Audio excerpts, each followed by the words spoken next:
Olá pessoal, hoje eu estou aqui para mostrar para vocês quanta chuva que deu aqui ontem, dia 3 de dezembro, quinta-feira.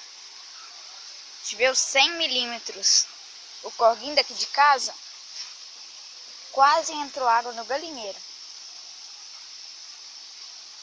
Olha o galinheiro ali. E olha ali, a altura que passou a água.